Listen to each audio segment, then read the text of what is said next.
I want to show you a clip very quickly of Dr. Rhonda Patrick. She is someone I very much admire, the way she looks at the research. Her take on vaccines. She understands that vaccines, the whole point of a vaccine is to induce an antibody response. And, well, she'll explain what the issue is with some of these respiratory vaccines. She'll talk a little about the antibody dependent enhancement. And this is what leads to that cytokine storm that we hear so much about, that inflammatory response, where the system goes haywire. And we don't understand this fully. We understand that, something is making these people unhealthy. Whether it's nutrient deficiency, environmental toxins, stress, a combination of all of these things. Whatever it is, something is causing this inflammation. And here we are working with vaccines. The whole point is to get an antibody response, and we don't even understand how these things work. We don't understand how viruses work. We are surrounded by microbes and viruses, and we don't understand them enough to tinker with this. So I think most people know I can talk about vaccines all day, so I won't make this too long. But a couple things vaccines don't take into account is, the innate immune response and how that configures with the, antibody response, the secondary response for our immune system. We don't fully understand how these things work together just yet. We don't understand viruses fully just yet. I mean, there's just so much we don't understand. And we're just injecting things, expecting our bodies to do exactly what we assume is going to happen. And what are we injecting? I mean, many things, but just the genetic part of it, these are coming from other animals. And, sometimes it's other humans. It's grown on other human tissue. Fetal tissue, to be specific, but other animal tissue, ranging from bird embryos to, dog organs. I mean, we don't know what we're doing. That's the whole point. We don't know how these viruses work together. We don't know how all of this genetic material works together, how it works with our DNA, with our systems, how they all interact. It's a basic understanding.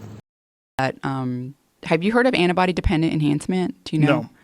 So that's a big concern. All right. So basically, when your body is exposed to a pathogen like a virus, your innate immune system, the first line of defense, like neutrophils, things like that, are making hydrogen peroxide, trying to kill the virus.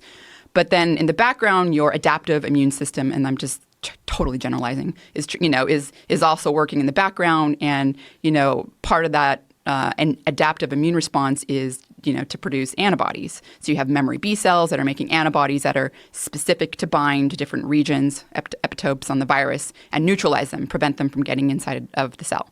And so that adaptive immune system usually takes about 7 days after you're exposed to the virus, right?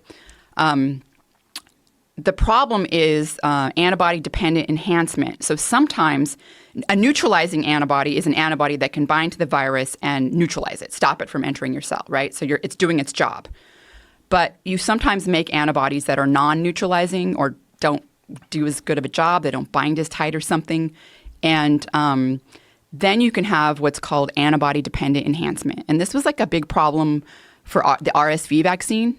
Back in the, most kids get RSV. It's a respiratory tract infection. The most kids get it by the time they're 2.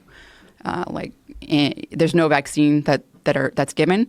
Back in the 60s, there was this antibody-dependent enhancement happened in some clinical studies with toddlers, and some toddlers got really, really sick, and a couple died. But what happens is basically the antibody binds to there's a couple of things. The antibody binds to the virus and can basically change its conformation and allow the virus to get into the cell better.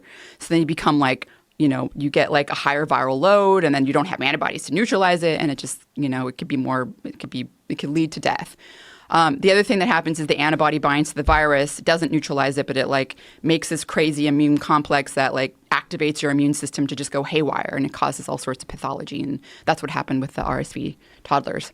So There's a few viruses that this happens with, and unfortunately, coronavirus is one. Like this has been identified with the SARS-CoV-1 virus, and I think MERS as well, where so this is also a problem with vaccines. So like people like giving the vaccine, people's immune response, some people can have that antibody dependent enhancement, and that's what was shown to happen with the SARS-CoV-1. There was some non-human primate studies that did that.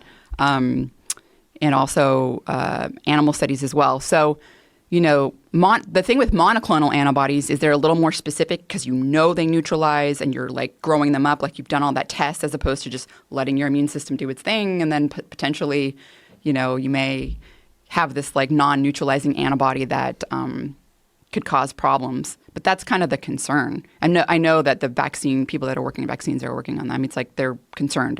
About that and completely trying to like figure that all out. It's such a strange virus.